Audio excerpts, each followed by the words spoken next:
Today we're going to show you how to disassemble your 115H to clean it up and get all the grass clippings out from underneath the top cover here. Now the first thing you're going to want to do is you got to remove this top cover right here, this dark gray piece, and flip this thing over.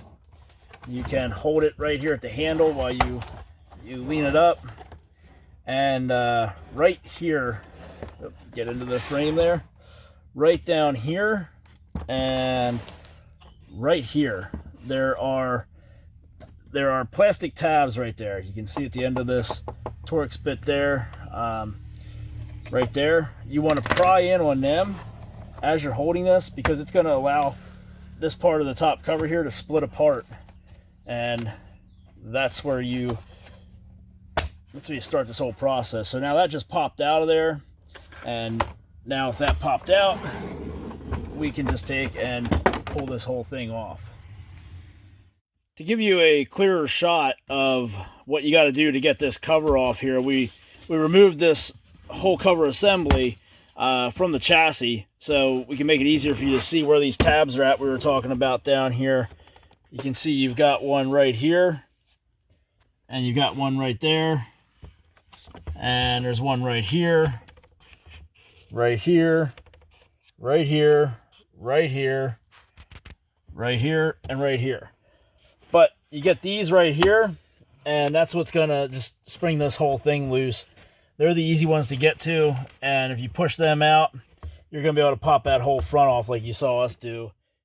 Then we have to get this part of the cover up off of the chassis, and it's held on at the four corners here by these lift sensors.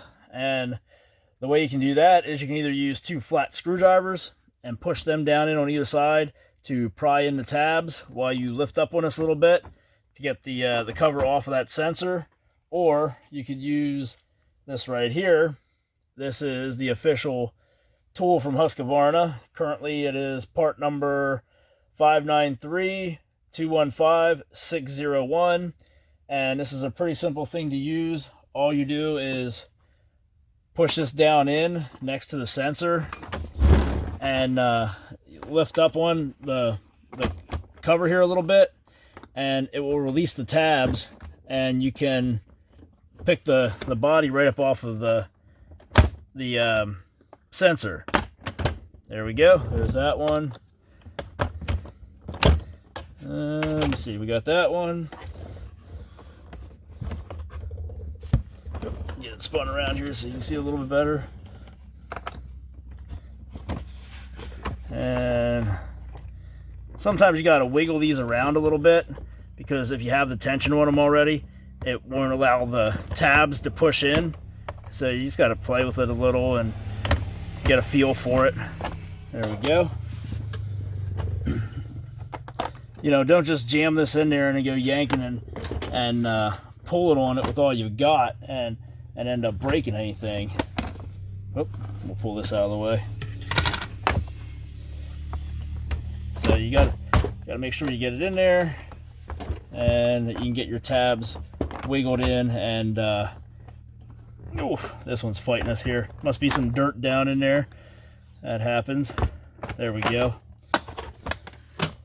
So just a matter of getting it in there, just right to push down on these little ears that you see right here on these sensors. This is one of them right here. When that's pushed down on there, these ears pop out and lock it into place. So when you push this tool in, you have to get it just right to where it'll move these in enough to clear everything to come back up over top of it. And you can see that's a tight fit there. So like I said, it takes a little getting used to. If you've already got the body pulled up against these tabs and you go to try to put this on, they're probably going to flex, and you're not going to get the cover to pop off, right away. So that's why you got to wiggle it around a little bit, and you can see it just takes a little practice, but you'll get it. Not very time consuming at all or anything. I do think this is easier than using the two screwdrivers, but to each their own. Now you can see here that this is the top of this 115H underneath the the main cover, which we just pulled off, and you can see how dirty this one is. And believe it or not, this one was only out there mowing for a week. So that gives you an idea of how quick these things can collect grass under there and why it's important to know how to do this.